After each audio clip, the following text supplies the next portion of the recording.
Howdy, folks. GMoney, and I'm back with another story time. I believe this is story time episode 61 or 2. We will double check that prior to posting.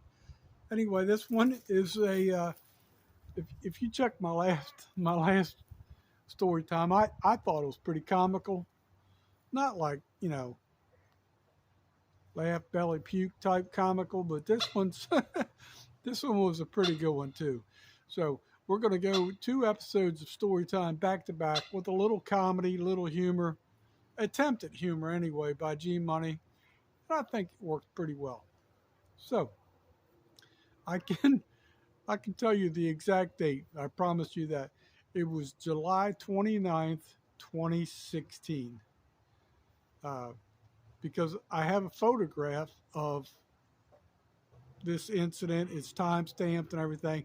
So it's obviously, if you're watching this, it's going to be the thumbnail. And I'm going to tell you a little bit about that day, that kind gesture. It was a multitude of cool things that happened. So I'm happy to share it with you guys. And you can see it's a little bit chilly, getting a little overcast.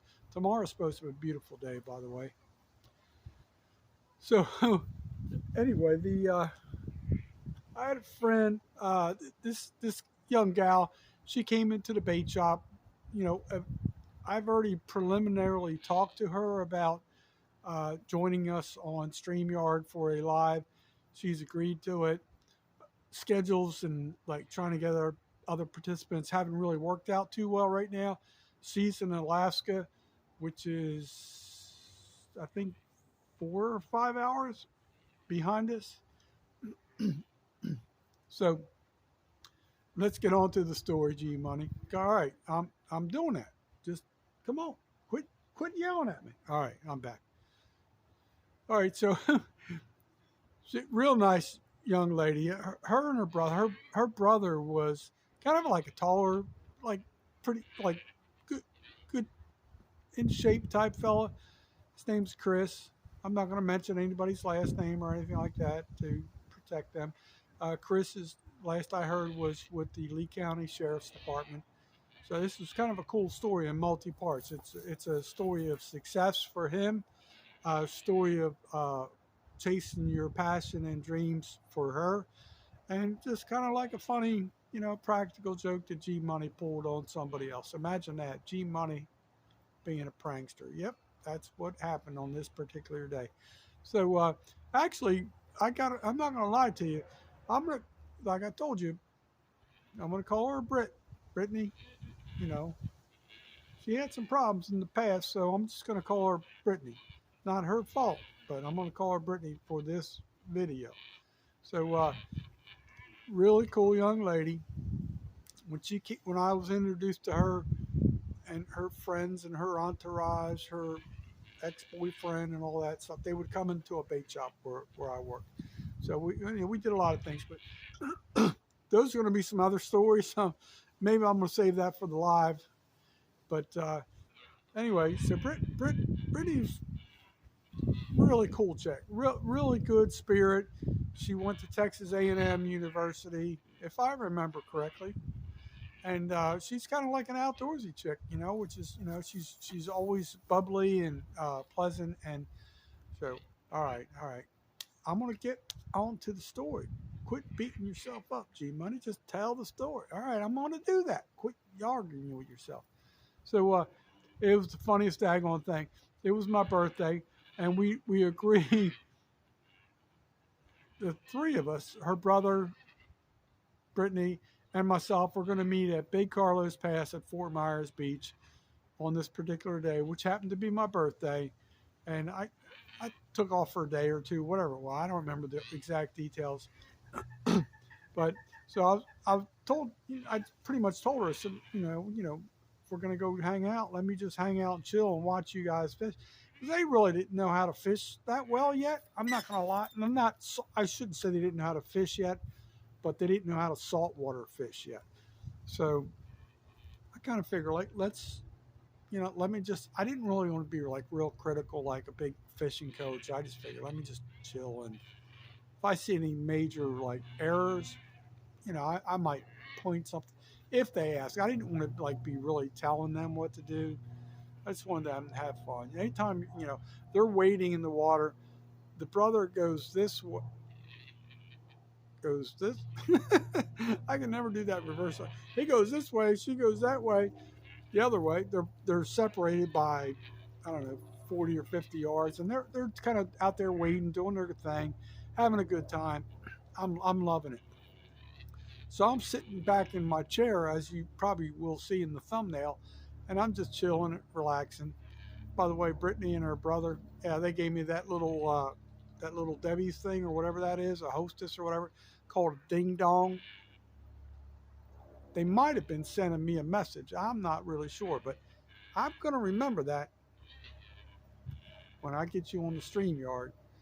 But anyway, so I think they also got me some Colorado Kool-Aid, if I'm not mistaken, because it's evident in the picture.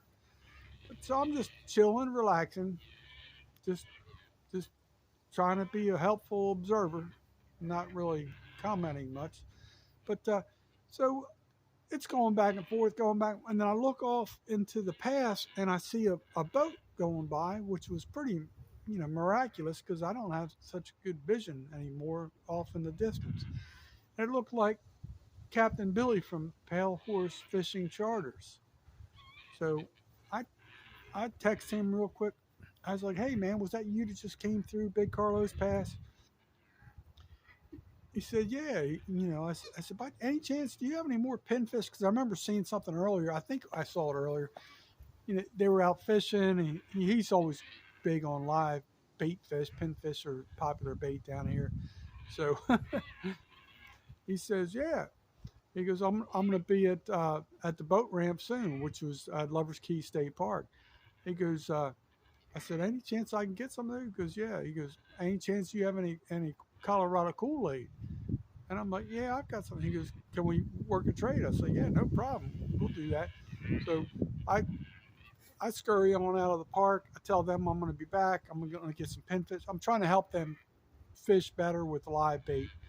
So we get down to the boat ramp where the the fillet table is, the fillet station is, and he's I pull up. He's already kind of like pulling up. He's getting ready, and he's caught a bunch of pompano, which is like highly sought after fish in Florida. And so he's doing all that, and I have my little bag of promised goods that I'm going to give him, and so he's doing his thing, and he's filleting these pompano. But this is the greatest thing. I had I had my 5 gallon bucket, and I'm like, all right, you know, I'm watching him fillet these fish, and he's leaving the head on and the tail on. I'm trying to get this in zoom here, but everything in between is a perfectly filleted fish. It was like totally translucent. You could see through the fish, the the bones and all that, So it was kind of really cool. So I said, "Hey, do me a favor." I said, "Throw one of them in the bucket right now," because what a lot of the guys do, which they're not really supposed to do, but it's like they just throw them over, and like all the different critters underneath, pelicans or whatever, they all eat them. So I'm thinking to myself, man, we might have a pretty good gag going on right here. So then he gives me the pinfish, all that, and everything's good. I get back to Big Carlos Pass, hanging out with Brett and her brother, Chris, and we're hanging out there. So I get her to come up to like beachside, and we're talking. I said, "Hey, I got to," I tell her the gag, I said, "Why don't we put this carcass on your line when he's not paying attention? You just throw it out and just wait a little bit, and then pretend like you caught a fish, right? And see how Chris reacts, right?" So she's like, "Yeah," she's all cool with that. It was like something out of the Flintstones. That thing was so translucent you could have used it as a comb. But so anyway, we we agree on this plan. So she's one way, he's 40 yards to the left or whatever, and we're doing all this, and then I'm like, "Hey, Brett, I think you got something on the line. That was after like a couple minutes. Like we didn't even do it right away. It was like we really choreographed this pretty well. She's like, I think I do. She's reeling this in and everything. So she, her brother is over there looking like to see what the hell's going on because he's probably ticked off because he's not catching any fish. So she brings it up and she goes, oh, and I'm like, Brent, I think a shark attacked that. I think a shark clean you out. She goes, that's great. And then like Chris is like, man, that's crazy. Like, wow. Like it was nice dude, but kind of gullible. I hate to say that, but that's we didn't tell him for, man, I kid you not. It was 6 months to a year. we finally broke it to him and told him the truth, but that, you know, just beware, folks. GMoney may be haunting you with a practical joke sometime in the future. Hope you enjoyed it, and always remember to know your legal limits, folks. Peace out.